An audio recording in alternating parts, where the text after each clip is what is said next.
Now at 7, new developments tonight on top secret documents found in President Donald Trump's home, what the FBI is saying.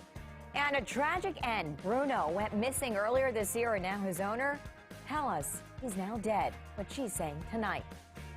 Plus, are masks coming back into the classroom? How long one county school is planning to protect students. Hi, everyone. I'm meteorologist Janessa Webb. What a fantastic way to finish off the week. We have more sunshine and temperatures in the 80s for your weekend. We'll look at your extended forecast coming up. Good evening. Thank you so much for joining us for DC News Now at 7. I'm Tasmeen Mahfouz, and we start with breaking news. Court papers that show that the FBI recovered several documents that were labeled top secret from former President Donald Trump's at his Mar-a-Lago home. Now, the papers released today indicate that they seized records that include some that were marked top secret and also sensitive information. That's actually a special category meant to protect the nation's most important secret documents. And if revealed publicly, it would actually harm U.S. interests. The court records did not provide specific details about what information were in those documents. The former president backed the warrant's immediate release, but contended that the government could have had them if they had just asked. Now, we have a full report coming up later on in our newscast. And also tonight, D.C. police say a shooting that left one man dead and another injured last night, that it was a targeted shooting.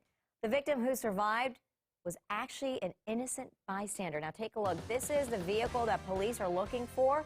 It was stolen last week just a few blocks from that area. Police say they saw a car circling there and waiting for their intended victim, 31-year-old Stephen Jones. Now, when Jones appeared outside, he was killed.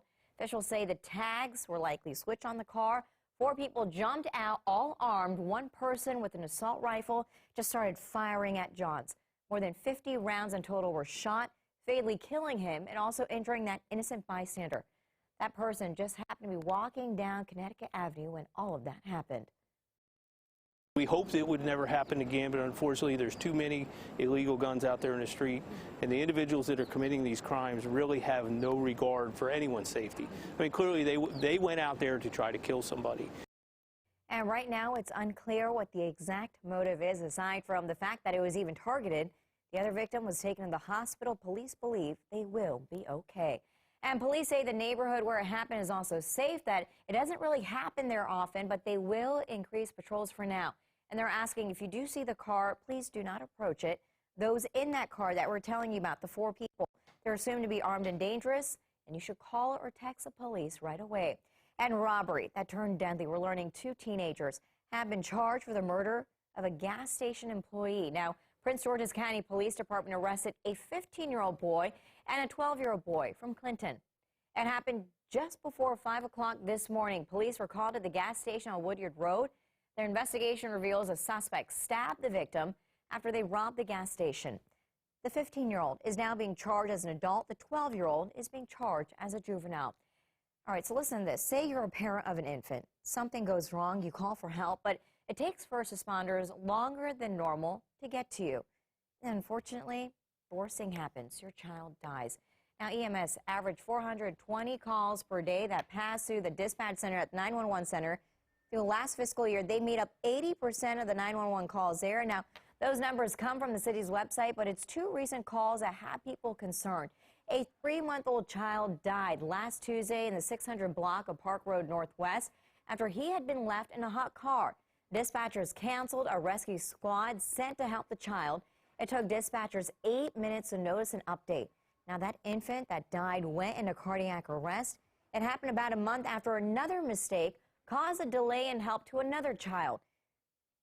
Now, that day, a girl died in Southeast. Dispatchers sent emergency responders to the wrong address. And former DC TV reporter Dave Satter has become an advocate for making the 911 dispatch center run better.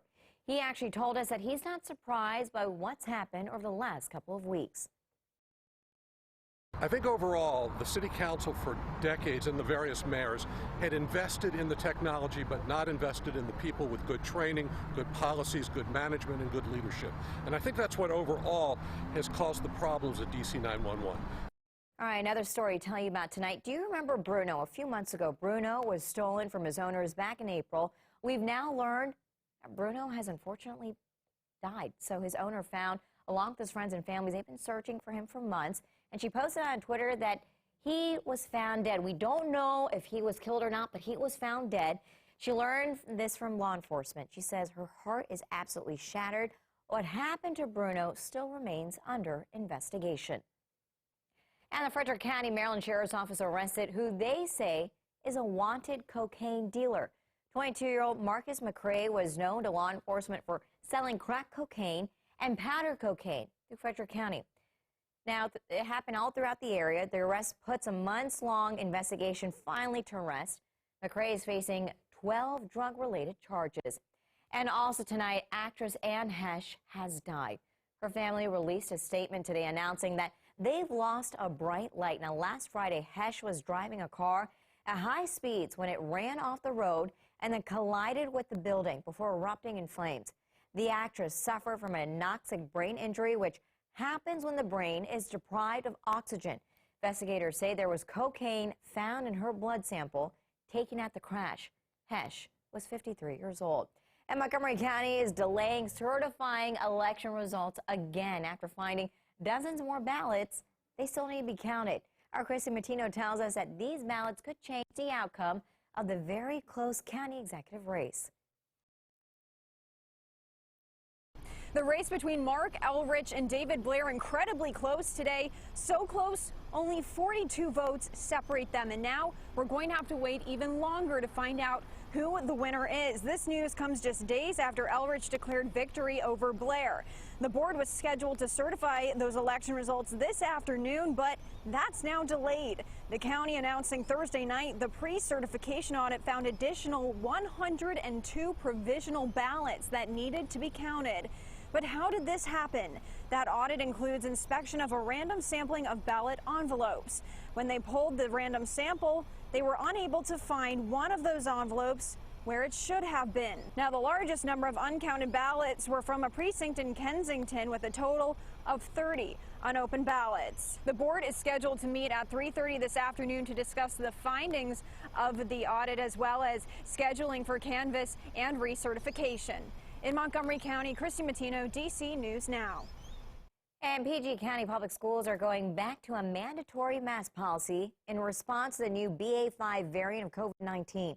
Now, this mask policy comes after the school district made a decision in July that left wearing a mask optional. Now, this will go into effect on Monday, August 15th.